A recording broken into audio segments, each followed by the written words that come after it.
Ravite Wellness Center, one-stop permanent solution for chronic diseases with integrated treatment. Like to stay there.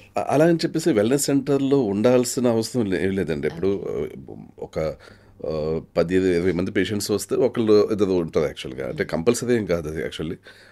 Patients రావచ్చు, వాళ్ళు treatment plan తీసుకుని వెళ్ళొచ్చండి యాక్చువల్గా. So first మనం అనుకున్నట్టుగా ఏదైనా ప్రాబ్లం వస్తేనే, ఏదైనా డిజార్డర్ డిసీజ్ ఏదైనా వస్తేనే డాక్టర్ దగ్గరకు అప్రోచ్ అవుతారు, లేదంటే వెల్నెస్ సెంటర్కి వస్తారు. సో ఏ పర్సన్ ప్రాబ్లం వచ్చిన తర్వాతే వెల్నెస్ సెంటర్కి రావాలి, లేదంటే వాళ్ళకి ఏదైనా డెవలప్మెంట్ కోసం, లేదంటే ఇంప్రూవ్మెంట్ కోసం అలా వచ్చే కేసెస్ కూడా? లేదు అంటే మామూలుగా మా దగ్గర అయితే అలాంటి కేసులు ఉండవండి. అంటే అంత అవేర్నెస్ అనేది వితౌట్ ఎనీ హెల్త్ ఇష్యూ ఎవరికి రాదండి యాక్చువల్లీ. అంటే నాకు హెల్త్ అంతా బాగుంది, నా హెల్త్ ఇలాగే కంటిన్యూ అవ్వాలి అని వచ్చి చెప్పే పేషెంట్స్ ఆల్మోస్ట్ 1000 మందిలో ఒకళ్ళు ఉంటారండి. సో మోస్ట్లీ ఏంటంటే ఏదో ఒక ఇష్యూ ఉంటేనే వస్తుంటుంది యాక్చువల్లీ.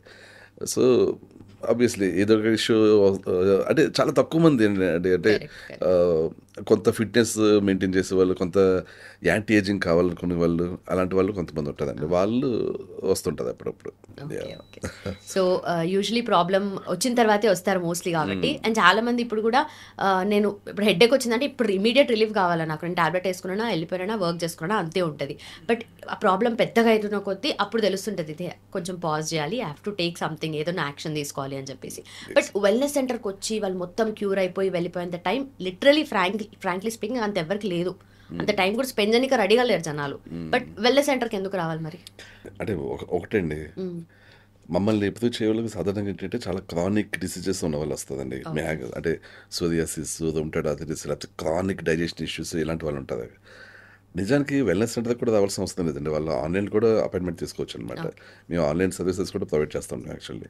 బట్ దగ్గరగా వచ్చి డైరెక్ట్ కన్సల్టేషన్ తీసుకుంటే ఏంటంటే పేషెంట్ని చూసినట్టు ఉంటుంది, పేషెంట్ని అనలైజ్ కూడా చేసినట్టు ఉంటుంది. యాక్చువల్గా ఏంటంటే చాలామంది విషయంలో మనిషిని చూసి ఆ మనిషి న్యూట్రిషన్ అబ్జర్ప్షన్ ఎలా ఉంది, ఆ మనిషిలో ఈవెన్ హార్మోన్స్ ఎలా ఉన్నాయి, ఇలాంటివి చెప్పొచ్చండి. అంటే లిటరల్ ఏంటంటే మనకి ఇండికేషన్స్ వచ్చేస్తుంటాయి. చూసిన వెంటనే ఆల్మోస్ట్ ఓకే, ఈ వ్యక్తి డెఫినెట్లీ న్యూట్రిషన్ అబ్జర్ప్షన్ సరిగ్గా లేదు, ఈ వ్యక్తి సిక్గా ఉన్నారు, లేకపోతే ఈ వ్యక్తిలో హార్మోన్ డెఫిషియన్సీ ఉంది చెప్పేయచ్చండి. అంటే మనకి అల్సరేటివ్ కొలైటిస్, కాన్స్టిపేషన్స్ ఒక డిఫరెంట్ లుక్ ఉంటుంది, అలాగే హార్మోన్ ఇంబ్యాలెన్స్ ఉన్న వాళ్ళలో ఒక లుక్ ఉంటుంది. సో అది తెలిసిపోతుంటుంది అనమాట.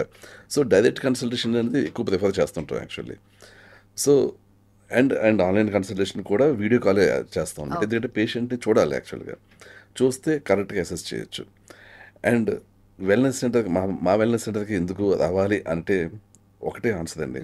సింపుల్గా మనకి ఎక్కడైనా సరే, ఏ హాస్పిటల్కి వెళ్ళినా, ఇది ఎక్కడికి వెళ్ళినా సరే, మల్టీ స్పెషాలిటీ హాస్పిటల్, చిన్న హాస్పిటల్ నుంచి మల్టీ స్పెషాలిటీ హాస్పిటల్ దాకా ఎక్కడికి వెళ్ళినా కూడా మనకి ప్రస్తుతం సిమ్టమేటిక్ వైద్యం నడుస్తుందండి.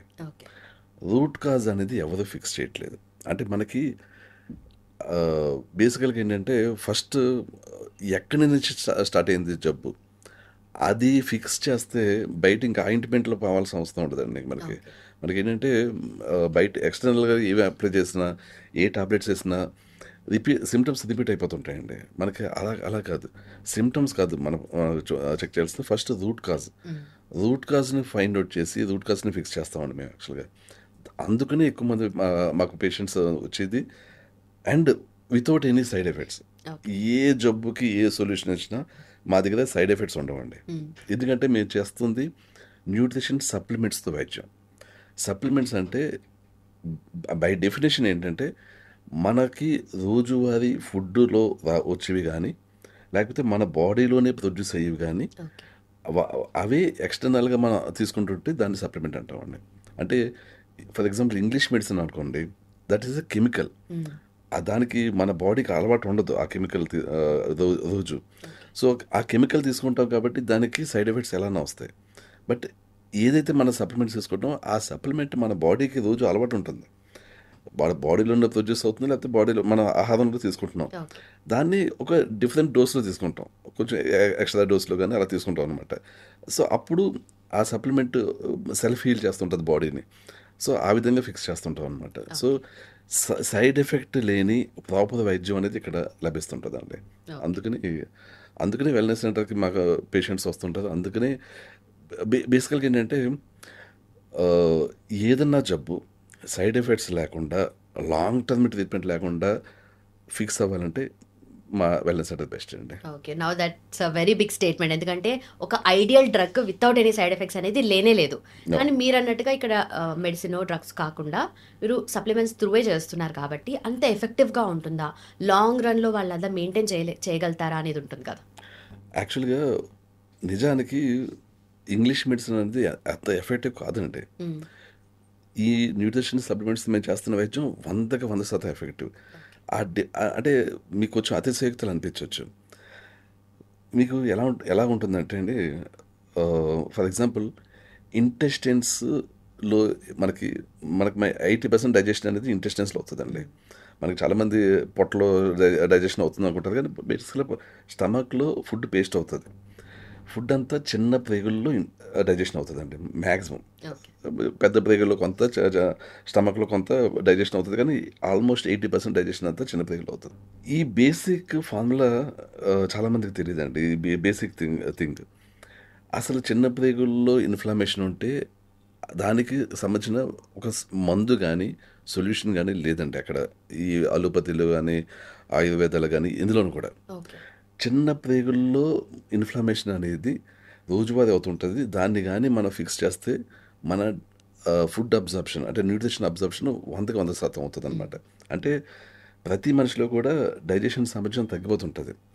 20స్‌లో చాలా బావుంటది. 30స్‌లో కొంచెం తగ్గుతది. 40స్‌లో ఇంకా తగ్గుతది. 50స్‌లోకెళ్ళాక బాగా పడిపోతుంటది. ఇదంతా దేనికి వల్ల అంటే ఇంటెస్టైన్స్ డైలీ ఆహ్, డైజెషన్ చేసి హ్మ్. అలసిపోతుంటాయన్నమాట. ఓకే. సో, ఈ చిన్న ప్రేగుల్ని గానీ మనం ఫిక్స్ చేస్తే డైజెషన్ అద్భుతంగా పనిచేస్తుందండి. అండ్ అప్పుడేమవుతుంది, మీకు డైజెషన్ ఒక్కసారి ఫిక్స్ అయిందంటే బాడీకి రావాల్సిన మొత్తం న్యూట్రిషన్ వచ్చిందంటే అదే చాలా వరకు జబ్బుల్ని తగ్గించేస్తుందండి యాక్చువల్లీ. ఓకే. సో, మేము ఇలాంటి సప్లిమెంట్స్‌ని కూడా కనిపెడుతూ ఉంటామండి.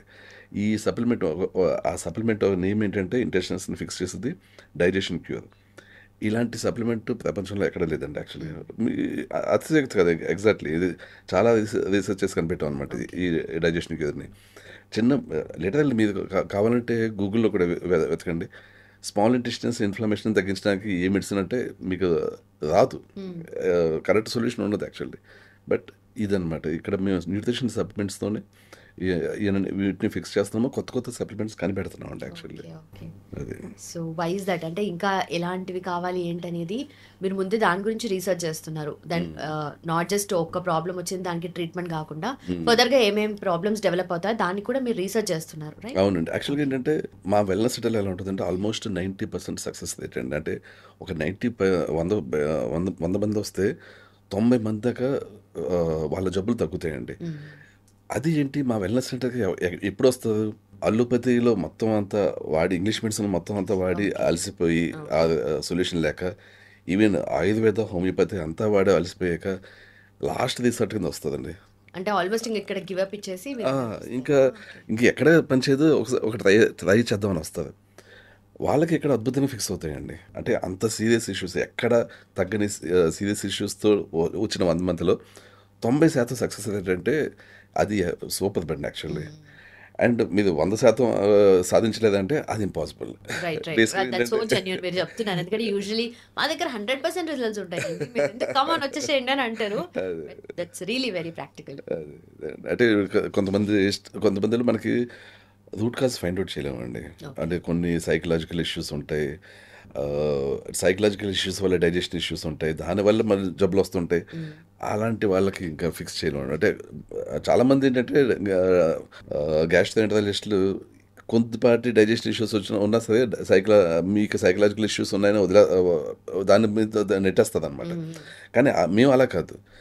చాలా మందిలో ఈవెన్ సైకలాజికల్ ఇష్యూస్ ఉన్నాయి కూడా, అవి కూడా ఫిక్స్ అవుతాయండి. డైజెషన్ నుంచి వస్తాయి సైకలాజికల్ ఇష్యూస్.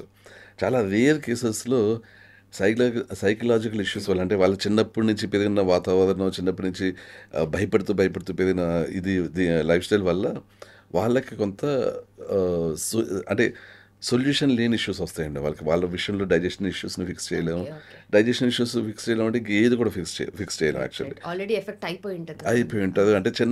అంటే చిన్నప్పటి నుంచి పెరిగిన వాతావరణం వల్ల, చిన్నప్పటి నుంచి పెరిగిన మానసిక ఒత్తిడి వల్ల ఎవరికైతే బాగా డైజెషన్ ఇష్యూస్ ఉంటాయో వాళ్ళల్లో ఫిక్స్ చేయలేమండి. అదర్వైజ్ 90% కేసెస్లో డైజెషన్ ఇష్యూస్తో పాటు అన్ని రకాల సబ్సిక్వెంట్ ఇష్యూస్ ఫిక్స్ చేయొచ్చండి actually. Right. Right. So serious illness ఉన్న వాళ్ళు, బయట ఎక్కడ కూడా క్యూర్ అవ్వని డిసీజెస్ ఉన్న వాళ్ళు కూడా మీ దగ్గరకు వస్తూ ఉంటారు కదా. అవునండి. సో యూజువలీ వాళ్ళు ఆ స్టేట్ ఆఫ్ మైండ్ అనేది ఇంకా ఆల్రెడీ గివ్ అప్ ఇచ్చేసి ఉంటారు. సో ఇక్కడ వీళ్ళు మీకు కోఆపరేట్ చేయడము ఇస్ డిఫికల్ట్ కదా. సో లాస్ట్ స్టేజ్ అని అనుకున్నా, ఇంకా ట్రై చేద్దామని అనుకున్నా కూడా వాళ్ళ స్టేట్ ఆఫ్ మైండ్ డిఫరెంట్ ఉంటుంది. So how do you deal with that? ఒక్కోసారి పేషెంట్స్ని చూసి కోపం కూడా వస్తుందండి. ఓకే. అంటే ఎలా ఉంటుందంటే ఫస్ట్ సప్లిమెంట్స్ తోటి ఫిక్స్ చేయడానికి ట్రై చేస్తామండి. డైట్ అనేది వెంటనే సప్లిమెంట్స్ తోటి ట్రై చేస్తాం. ఓకే. ఇప్పుడు even first round of supplements వాడినా కూడా ఫిక్స్ అవ్వకపోవచ్చు కొంతమందికి. ఓకే. ఇప్పుడు ఆల్మోస్ట్ 30-40 ఏళ్ళ నుంచి వాళ్ళు బయట ట్రై చేశారు. ఫస్ట్ మంత్ చెక్ చేశారు, ఇక్కడ తీసుకుని సప్లిమెంట్స్ తీసుకున్నారు. పొరపాటున రిజల్ట్ రాలేదనుకోండి, డెఫినెట్లీ వాళ్ళు సెకండ్ మంత్ వచ్చినప్పుడు చాలా అప్సెట్లు వస్తుంది అనమాట. ఏంటి మీద 1 మంత్లో ఫిక్స్ అవుతుంది, 1 మంత్లో తగ్గలేదని వస్తుంటుంది యాక్చువల్లీ. బేసికల్గా మనం అప్పుడు సప్లిమెంట్స్ని మనం ఒకసారి ఎవాల్యుయేట్ చేసి అంటే వాళ్ళకి ఎలాంటి సిమ్టమ్స్ ఇంకా స్టిల్ ఉన్నాయి అంత ఎవాల్యుయేట్ చేస్తే ఓకే ఈ సప్లిమెంట్ కాదు ఈ సప్లిమెంట్ అని మార్చాల్సి వస్తుంటుంది. ఇప్పుడు ఇలాంటిది ఏంటంటే డెఫినెట్లీ కొన్నిసార్లు ఒక పేషెంట్కి ఒక క్యూర్ ఉంటే ఇంకో పేషెంట్కి అదే క్యూర్ పనిచేయదు, ఓకే. ఆ క్యూర్ మారుతుంది అనమాట. Right. Right. So second month ఒక ఇచ్చినప్పుడు సప్లిమెంట్స్ని మార్చి ట్రీట్మెంట్ ఇచ్చినప్పుడు సెకండ్ మంత్లో ఫిక్స్ అయిపోతుంది. ఎవరికన్నా సరే ఒక 3 నెలల్లో ఇది ఫిక్స్ అయిపోతుంది అండి. కానీ ఫస్ట్ మంత్ అయిపోయాక వాళ్ళు కొంతమంది వచ్చి గివప్ చేయడాలు, ఇంకా తగ్గదండి మాకు ఇంతకాలం 30-40 ఏళ్ళ నుంచి ఉంది, మాకు ఎక్కడ తగ్గలేదు ఇక్కడ కూడా తగ్గదు అని గివప్ చేయడానికి ట్రై చేస్తుంటారు. వాళ్ళని మోటివేట్ చేయడం చాలా కష్టపడుతుంటాం యాక్చువల్లీ. ఓకే. ఓకే. లేదండి ఇంకొక 1 మంత్ చూడండి, ఈ 1 మంత్ కానీ మీకు పని చేయకపోతే అప్పుడు మీరు గివప్ ఇవ్వండి ఇలా అంటుంటాం అనమాట. చాలామందికి యాక్చువల్గా మా దగ్గర వచ్చిన 100 మందిలో 80% వాళ్ళకి ఫస్ట్ మంత్లోనే రిజల్ట్స్ కనిపిస్తాయండి. ఒక 10-20% వాళ్ళకి ఫస్ట్ మంత్ ట్రీట్మెంట్ అనేది పనిచేయదనమాట. వాళ్ళకి డెఫినెట్లీ ఇవాల్యుయేట్ చేసి మళ్ళీ సప్లిమెంట్స్ మార్చాల్సి ఉంటుంది. ఒక్కొక్కసారి సెకండ్ మంత్ కూడా ఫిక్స్ అవుతుంది కొంతమందికి, 3 నెలలు కూడా కొంచెం వెయిట్ చేయాల్సి ఉంటుంది అనమాట. మూడోసారి రీఎవాల్యుయేషన్ ట్రీట్మెంట్ ప్లాన్ ఇవ్వడం జరుగుతుందండి. కానీ 3 నెలల్లో మోస్ట్లీ ఒక 90% వరకు ఫిక్స్ అయిపోతుందండి. 3 నెలల్లో కూడా ఫిక్స్ అవ్వలేదంటే ఆల్మోస్ట్ ఇంకా స్టబ్బాన్ కేసు కింద లెక్కేసుకోవాలండి.